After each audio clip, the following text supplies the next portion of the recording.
It started with one question on a podcast, and suddenly we're deep into a story that spans over a decade, involves two UFC legends, and exposes what really goes on behind the gym doors in MMA. What happened between Sean Strickland and Dan Henderson might sound like an old gym drama, but it reveals so much more. About respect, about loyalty, and about how brutally honest Sean Strickland has always been. So what really happened at Team Quest? Why did Dan Henderson say he kicked Strickland out? And why is Strickland calling him a liar? Let's break it all down. The podcast moment that lit the fuse.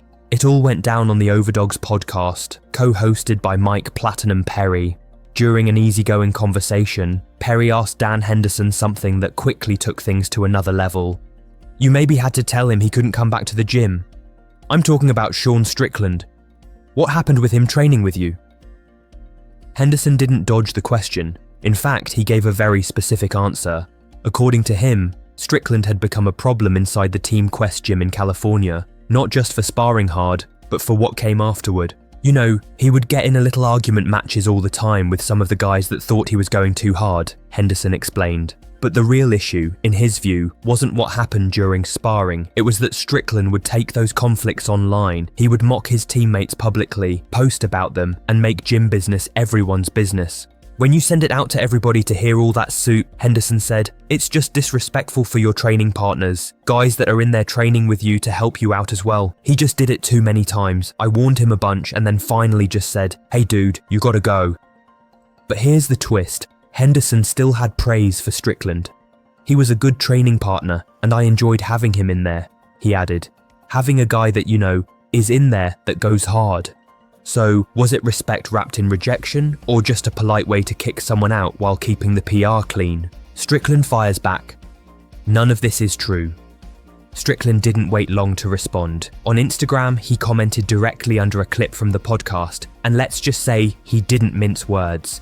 None of this is true, Strickland wrote. I was Dan's main training partner for his last fight. He retired, the fight team fell off, and when it was time to renew my membership, I left.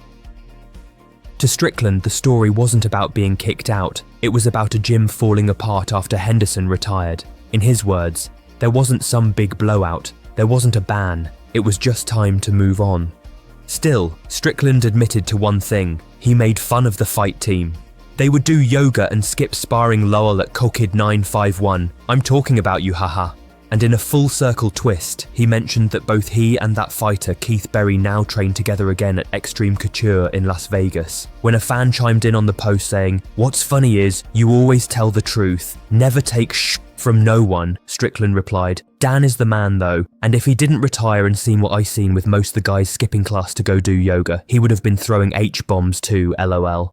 So who's lying? Let us know your thoughts in the comments. Team Quest, retirement, and the fade from Spotlight. For context, Dan Henderson retired in 2016 after a legendary fight against Michael Bisping at UFC 204. It was a brutal 5-round war. Henderson dropped Bisping multiple times but lost by unanimous decision. That was the end of his UFC run, and by most accounts it marked the end of Team Quest's peak years too. According to Strickland, the energy at the gym changed after that. The fight team, once stacked with world-class talent, started fading, and when it came time to renew his gym membership, there wasn't much of a team left to return to. In that light, Strickland's version doesn't sound like an excuse, it sounds like a natural exit. No fireworks, just a fighter moving on. But the internet doesn't forget.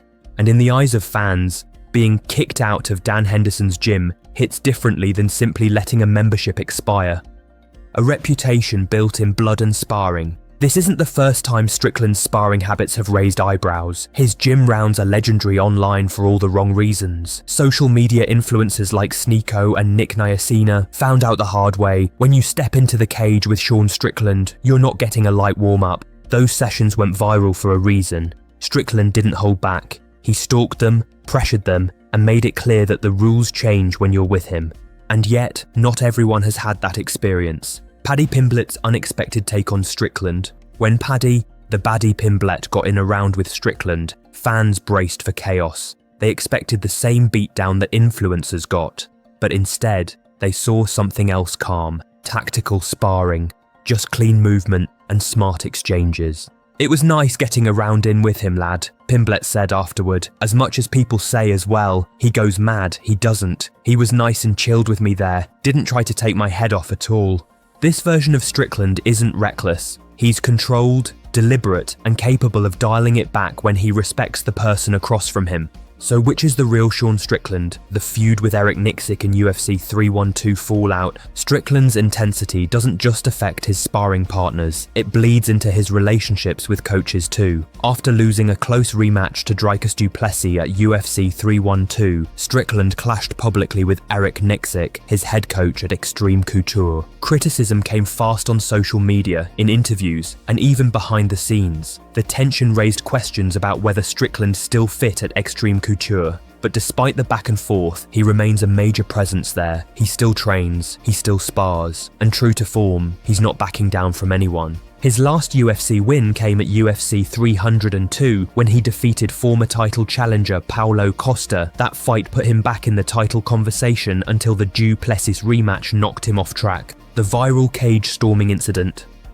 While Strickland was busy defending his gym history, another headline hit. At a Tough Enough event in Las Vegas, Strickland stormed the cage with teammate Chris Curtis after a fighter named Luis Hernandez taunted them following a submission win. Strickland punched Hernandez before being pulled away by security. The whole thing was caught on camera and went viral. Now, the Nevada State Athletic Commission is reviewing the incident, and Strickland faces a possible suspension, one that could delay his UFC return plans. As of now, there's no official ruling, but it's another reminder that Strickland's fire doesn't stop at the gym doors or the octagon walls. A rematch with Israel Adesanya. While his gym life is under the spotlight, Strickland's fight future is just as unpredictable. At the UFC Hall of Fame red carpet, Israel Adesanya publicly called for a rematch. Their UFC 293 showdown ended with Adesanya losing his belt to Strickland in one of the most shocking upsets in UFC history. That loss still stings, and Adesanya wants it back. Strickland has said he's ready to return by the end of the year if the NSAC allows it, and a rematch with Adesanya could be the ticket. For UFC fans, it's the fight to watch, but with legal drama, gym tension, and media battles swirling around him, Strickland's path back to the octagon is anything but simple. Sean Strickland is not your average fighter. He's not here to play by gym rules, spar politely, or sugarcoat his truth. He's raw, confrontational, and unfiltered.